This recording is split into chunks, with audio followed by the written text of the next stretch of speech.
বিশ্ব নবী পয়গম্বর আদম সাল্লাল্লাহু আলাইহি ওয়াসাল্লাম আপনার জানো সাহাবা আবু হুরায়রা আসহাবে সুফফাদের ডাকার জন্য চলতে আরম্ভ করলে আসহাবে সুফফাদেরকে ডেকে নবী পাকের বাড়ির দরওয়াজায় উপস্থিত হলেন। বাড়ির দরওয়াজা আসার পরে নক করলেন। বাড়ি থেকে জিজ্ঞেস করা হলো কে? হযরত আবু হুরায়রা বললেন ইয়া রাসূলুল্লাহ ইয়া হাবিবাল্লাহ নবী গো আমি আবু হুরায়রা আসহাবে সুফফাদের নিয়ে এসেছি। জোরে বলুন সুবহানাল্লাহ। আসহাবে সুফফাদের এনেছি। নবী পাক আপনার জানো দরওয়াজা খুলে দিলেন। হযরত আবু হুরায়রা আসহাবে সুফফাদেরকে সঙ্গে করে বাড়ির মধ্যে প্রবেশ করলেন। বাড়ির মধ্যে প্রবেশ করলেন। নবী আমার বললেন ওরে আবু হুরায়রা তুমি সমস্ত সাহাবাদের বসিয়ে দাও। জোরে বলুন আর একটু জোরে। আল্লাহর নবী পয়গম্বর আদম সাল্লাল্লাহু আলাইহি ওয়াসাল্লাম আবু হুরায়রাকে ডাক দিলেন। আবু হুরায়রা হযরত আবু হুরায়রা রাদিয়াল্লাহু তাআলা আনহু আপনার যেন বিশ্ব নবীর দরবারে উপস্থিত হলেন। নবী পাকের কাছে গেলেন। আমার দয়ার নবী পাক হযরত আবু হুরায়রাকে বললেন ওরে আবু হুরায়রা তুমি এই গিলাসখানা নিয়ে করে সাহাবায়ে কেরামদের পান করিয়ে দাও। হযরত আবু হুরায়রা বর্ণনা করেন আমি ওই গিলাসখানা নবীর কাছ থেকে নিলাম। নবীর কাছ থেকে নেওয়ার পরে একজন সাহাবীকে দিলাম। তিনি তৃপ্তি সহকারে দুগ্ধ পান করলেন। গিলাস আমায় ফিরিয়ে দিলেন। আবার আরেকজনকে দিলাম। তিনিও তৃপ্তি সহকারে পান করলেন। গিলাস আমায় ফিরিয়ে দিলেন। আবার আরেকজনকে দিলাম। তিনিও তৃপ্তি সহকারে পান করলেন। গিলাস আমায় ফিরিয়ে দিলেন। আবার জনকে দিলাম। এইভাবে করতে করতে 350 জন ব্যক্তি সকলেই তৃপ্তি ভাবে ওই এক গিলাস দুধ পান করলে। এক গিলাস দুধ পান করলে কিন্তু 350 জন ব্যক্তি সাহাবায়ে কেরামদের সকলের পান করা হয়ে গেল। কিন্তু আমি ওই এক গিলাস দুধের মধ্যে কোনো পরিবর্তন দেখতে পাই না। জোরে বলুন বিরাদার। তো হযরত আবু হুরায়রা রাদিয়াল্লাহু তাআলা আনহু বর্ণনা করেন আমি ওই গিলাসখানা যখন সকলের পান করা হয়ে গেল আমি বিশ্ব নবীর দরবারে উপস্থিত হলাম। নবীর কাছে আরজ করলাম ইয়া রাসূলুল্লাহ ইয়া হাবিবাল্লাহ নবী গো হুজুর সমস্ত সাহাবায়ে কেরামদের পান করা হয়ে গেল। আল্লাহর নবী পয়গম্বর আদম সাল্লাল্লাহু আলাইহি ওয়াসাল্লাম আবু হুরায়রাকে বললেন আবু হুরায়রা পান করো। হযরত আবু হুরায়রা বর্ণনা করেন আমি পান করলাম। গিলাস ফিরিয়ে দিতে গেলাম। নবী পাক আমায় বললেন আরেকটু পান করো। আমি আবার পান করলাম। গিলাস ফিরিয়ে দিতে গেলাম। নবী পাক আমায় আমার বললেন আরেকটু পান করো। আবার আমি পান করলাম। এইভাবে নবী পাক আমায় 3 অথবা 4 বার বললেন। আমি পান করে করে আমি যখন পরিতৃপ্ত হয়ে গেলাম আমার আর এক কাতরা জায়গা নাই। বিশ্ব নবীর কাছে আরজ করলাম ইয়া রাসূলুল্লাহ ইয়া হাবিবাল্লাহ নবী গো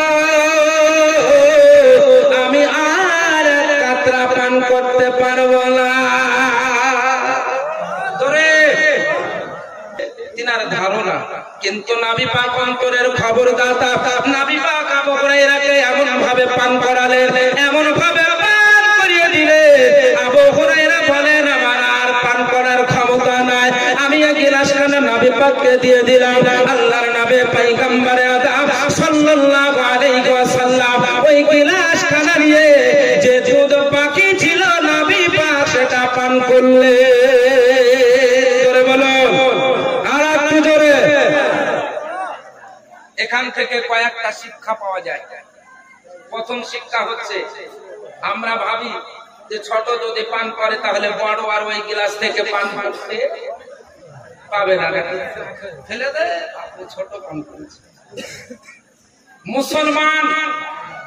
মুসলমানেদের ইসলামে একটা মানুষের জীবনে যা প্রয়োজন হবে সমস্ত জিনিসে ইসলামের মধ্যে আছে। ইসলাম হচ্ছে একটা জীবন বিধান, কোরআন হচ্ছে একটা জীবন বিধান, এর মধ্যে আপনি যা খুঁজবেন পাবেন। কিন্তু আমরা তো খোঁজারও চেষ্টা করি না, জানারও চেষ্টা করি না। তাহলে এখান থেকে বোঝা গেল যে ছোট পান করার পরে বড় পান করতে পারে। আর নবী পাক বলেছেন এক মুসলিমের জুঠাতে আঠোতে অপর মুসলিমের শেফা আছে। জোরে বলুন সুবহানাল্লাহ। কিন্তু যদি এখন মদ পান করে সে পান করার পর আর একজনকে দেয়, তাহলে ওকে শেফা হবে? এই জন্য তো মদ হারাম। যে সবসময় সিগারেট আর বিড়ি আর গুটকা খোর, ওর মুখ থেকে তো সবসময় ওই সিগারেট আর বিড়ি আর গুটকার গন্ধ বাড়াবে। ওর মুখের যদি আঠো খাওয়া হয় খেতে চাইবে? সেই জন্য বলা হয়েছে এগুলা থেকে বেঁচে থাকতে হবে, এগুলা থেকে বেঁচে থাকতে হবে। আর দাঁতন মিসওয়াক করতে হবে, মিসওয়াক দাঁতন বিরাস, তাহলে মুখের দুর্গন্ধ দূর হবে।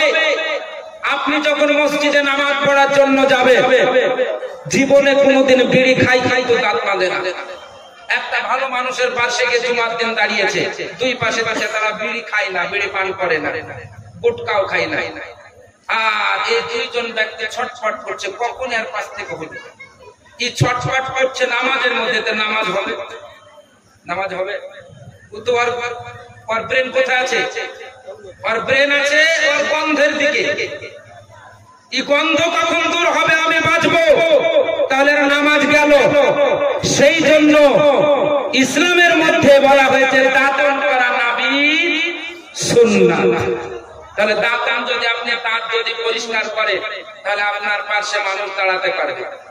আবার যদি বলে না ঈদের দিন নতুন গোসল করে সুরমা লাগিয়ে তারপরে খুশবু লাগিয়ে যেতে হয়, জুমার দিনে খুশবু লাগিয়ে যেতে হয়। এই খুশবু লাগানোর কারণটা কি? মানুষ তো ঘামে, এ ঘাম দ্বারা যেন গন্ধ না আসে, সেন্টটাই যেন বের হয়, সেই জন্য খুশবু লাগিয়ে যেতে হয়। আবার অনেক মানুষ মিশাইদের কাজ না, সব সময় মানুষ বাঁচানোর লাগে সুন্দর সুন্দর সেন্ট লাগালে। কত বড় একটা খারাপ নিয়ে কথাটা ভালো ভালো। তো মৌলভী সাহেবদের টাকা পয়সা খরচ করে শুধু ভালো ভালো দামি দামি সেল লাগাবে মানুষকে আকৃষ্ট করার জন্য। এগুলো হচ্ছে ডাহা মিথ্যা কথা, ভুল ধারণা। এটা হচ্ছে এই জন্য না যে আপনি যেন তার কাছ থেকে কষ্ট বা গন্ধ না পান। মানে গন্ধ পেলেই তো কষ্ট পাওয়া যাবে নাকি? যেন কষ্ট না পায়। এ কষ্ট থেকে বাঁচার জন্য শুধু মৌলভী মাইবে তা না, মৌলভীর গায়ে শুধু গন্ধ আছে তা নাই, সবার গায়ে মানুষ যে নাবিগণ ব্যতীত সবার গায়ে গন্ধ থাকতে পারে, কারো বেশি কারো কম। সেই জন্য সেন্ট ব্যবহার করবেন। আর সেন্ট মানে আতর, আতর ওই অ্যালকোহল ওয়ালা সেন্ট নয়। অ্যালকোহল ওয়ালা সেন্ট লাগিয়ে আপনি যদি নামাজে যান, তাহলে তার নামাজই হবে না। অ্যালকোহল হচ্ছে নাপাক, আর ওই সেন্টে অ্যালকোহল মিশানো থাকে। আপনি ওই অ্যালকোহল যেমন আপনার কাপড়ে লাগাবেন, কাপড়টা কি হলো? নাপাক হয়ে গেল। ওই কাপড় গায়ে দিয়ে আপনি গেলেন কোথায়? নামাজে। নামাজ হলো? নামাজ হলো? তাহলে সেন্ট ওই সেন্ট লাগানো যাবে না যে সেন্টে অ্যালকোহল থাকে। আপনি আতর লাগান, অ্যালকোহল ছাড়া আপনি সেন্ট লাগান, এগুলা লাগিয়ে আপনি ব্যবহার করতে পারেন ভালো জিনিস। ব্রাদারান ইসলাম, আমি বলতেছিলাম মহান আল্লাহ তাআলা নবীকে কি ক্ষমতা দান করেছে যে বিশ্ব নবী পয়গম্বর আদম আপনার এক গিলাস দুধে আপনার 302 জন ব্যক্তি তৃপ্তি সহকারে পান করলেন। জোরে বলুন সুবহানাল্লাহ। তাহলে এত অহরহ প্রমাণ হাদিস ও কোরআনের মধ্যে আছে যে নবীকে আল্লাহ উদাহরণহীন করে, বেনাজির করে, বেমিসাল করে এই পৃথিবীর বুকে পাঠিয়েছে। সেই নবীকে এই মুসলমান বলে নিজেকে দাবি করে, আবার বলে নবী আমাদের। বিরাদরান ইসলাম, মুআজ্জাজ সামিঈন ইকরাম, মহান আল্লাহ তাআলা যেন আমাদের সকলকে বোঝার তৌফিক দান করেন। সকলে বলে আল্লাহুম্মা আমিন। তো এই নবী হচ্ছেন ঈমানের মূল। নবী হচ্ছেন কি? ঈমানের মূল। মূল মানে জড়। এই জড় যদি কাটা যায়, জড় বিহীন গাছ আপনারা কিনলেন, কেনার পর মাটিতে যদি লাগিয়ে দেন, ওই গাছটাতে পানি দিলে কি গাছটা জীবিত হবে? হবে? হবে না। কেন? তার জড় নাই। এটা আলাদা কথা। বহু গাছ আছে জড় বিহীন, বহু গাছ দেখবেন জড় নাই, মাটিতে থাকে না, এমনি পাতাতে পাতাতে ভাসে। নাই ওই যে এখন আপনার জঙ্গলের রাস্তার ধারে দেখবেন আরো চট চট কিছু না, মাটির সঙ্গে কোনো কানেকশন থাকে না, ওটা আলাদা কথা। কিন্তু যেগুলা জড় থেকে হয়, এই জড় বিনা জড়ের গাছ যদি লাগানো হয় তাহলে ওই গাছ জীবিত হয় না। তদ্রূপ নবীর প্রেম মহব্বত ভালোবাসা ছাড়া আপনার ঈমান তাজা হবে না। নামাজ রোজা হজ যাকাত ইত্যাদি আপনি তাজা করতে পারবেন না। বিরাদার, তো ওই নবী হচ্ছে আশিক প্রেমিকদের, আশিক প্রেমিকদের নবী হচ্ছে আসল জান্নাত। অর্থাৎ নবীকে মানা আর না মানাতে জান্নাত এবং জাহান্নামের ফয়সালা নাকি? যদি নবীকে ঈমানের সহিত মানে তাহলে তার ঠিকানা কোথায়? জান্নাতে, আল্লাহ জান্নাতে দিবে। আর যদি নবীকে না মানে তাহলে তার ঠিকানা কোথায়? জাহান্নামে। সোজা কথা, নবীকে মানলে জান্নাতে আর নবীকে না মানলে জাহান্নামে। তাহলে নবী জান্নাত এবং জাহান্নামে ফয়সালা করে। নবীকে মানা আর না মানাতে হচ্ছে জান্নাত এবং জাহান্নামের ফয়সালা। তাহলে মুমিনদের আসল জান্নাত কি হলো? নবী নাকি? নবী কোথায় আছে? নবী কোথায়? মদিনায়। তাহলে এখন মুমিনদের জন্য আসল জান্নাত কোন জায়গা? সোনার মদিনা নাকি? সোনার মদিনা মুমিনদের আসল জান্নাত। মুমিনদের আসল জান্নাত কি? সোনার মদিনা। এই মদিনা আগে ছিল ইয়াসরিব। যখন নবী পাক মক্কা থেকে মদিনায় গেলেন, মদিনার মাটির সঙ্গে নবীর, মদিনার মাটি নবীর সঙ্গে স্পর্শ হলো, ওই ইয়াসরিব থেকে পরিবর্তন হয়ে হলো কি? সোনার মদিনা, মদিনা শরীফ, মদিনা তৈয়বা, মদিনা মুনাওয়ারা। সেই জন্য কোন আশিক তার মনের ক্ষোভ প্রকাশ করেছে। তুমি মানলে মানো, তুমি মানলে মানো, না মানলে মন মানো না। আশিকের আসল জান্নাত সোনার মদিনা। জোরে বলবেন না? আর একটু জোরে। এখন আমরা পশ্চিমবঙ্গ তো পশ্চিমবঙ্গের বাইরে, ভারতের বাইরেও এ বক্তা যায়, যাকে আপনারা আমরা সবাই জানি জীবনী বক্তা, ইন্টারন্যাশনাল বক্তা হেলাল উদ্দিন সাহেব কিছুক্ষণের মধ্যে আপনাদের সম্মুখে উপস্থিত হবে। কিছুক্ষণের মধ্যেই ইনশাআল্লাহ তিনি স্টেজে চলে আসবেন। আর তার আসার আগ পর্যন্ত আমি আসি, মানে একটা ট্রেন যদি লাইনে ভিড়ে যায় আর একটা ট্রেন চলে যায়, থাকে না, থাকে না। সেই জন্য আর থাকা যাবে না, টাইম দিতে হবে। তো ওনার আসার আগ পর্যন্ত আমি আছি। একবার জোরে বলো। এতক্ষণ ধরে আপনাদেরকে বলে কাজ হবে, আর বলবো না। আপনাদের মন গেলে বলবেন, আর না মন গেলে বলবেন না। তুমি মানলে মানো, তুমি মানলে মানো, না মানলে মন মানো না। আশিকের আসল জান্নাত সোনার মদিনা। জোরে এইবার হয়েছে, কত সুন্দর। তুমি মানলে মানো, না মানলে মন মানো না। আশিকের আসল জান্নাত সোনার মদিনা। আশিকের আসল জান্নাত সোনার মদিনা। এক সময় ছিল মদিনা বলো কোনের ভূমি, নবীর ছোঁয়ায় লেগে আরশের চেয়ে দামি। জোরে বলো। এখন যে মদিনার মাটির সঙ্গে নবীর যে শরীরখানা মদিনার মাটির সঙ্গে লাগা, টাচ করা আছে, এ মাটিখানার আল্লাহ কত সম্মান দান করেছে। এ মাটিখানার সম্মান খোদার আরশ অপেক্ষা উত্তম। জোরে বলুন সুবহানাল্লাহ। তাই কবি বলছেন, এক সময় ছিল মদিনা বলো কোনের ভূমি, নবীর ছোঁয়ায় লেগে আরশের চেয়ে দামি, আরশের চেয়ে দামি। নবীজি তাই আছেন শুয়ে,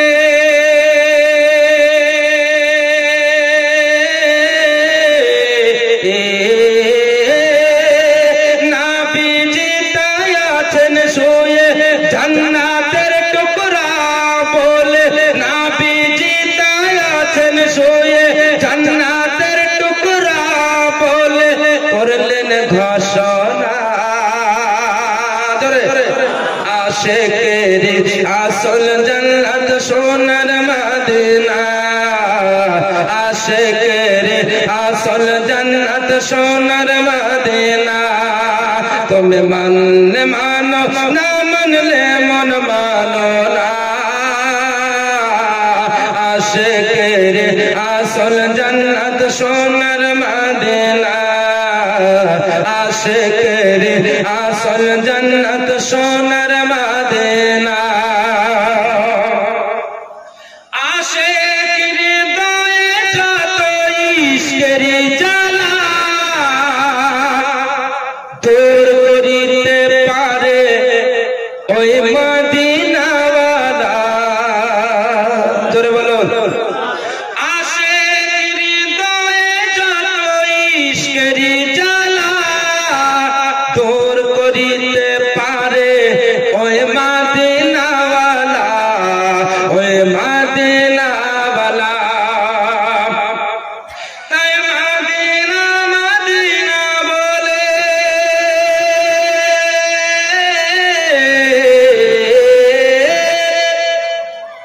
তাই মদিনা মদিনা বলে হয়ে যায় পানা জোরে বলো আশিকেরি আসল জান্নাত সোনার মদিনা আশিকেরি আসল জান্নাত সোনার মদিনা তুমি মানলে মানো না মানলে মন মানো না আশিকেরি আসল জান্নাত সোনার মদিনা আশিকেরি আসল জান্নাত সোনার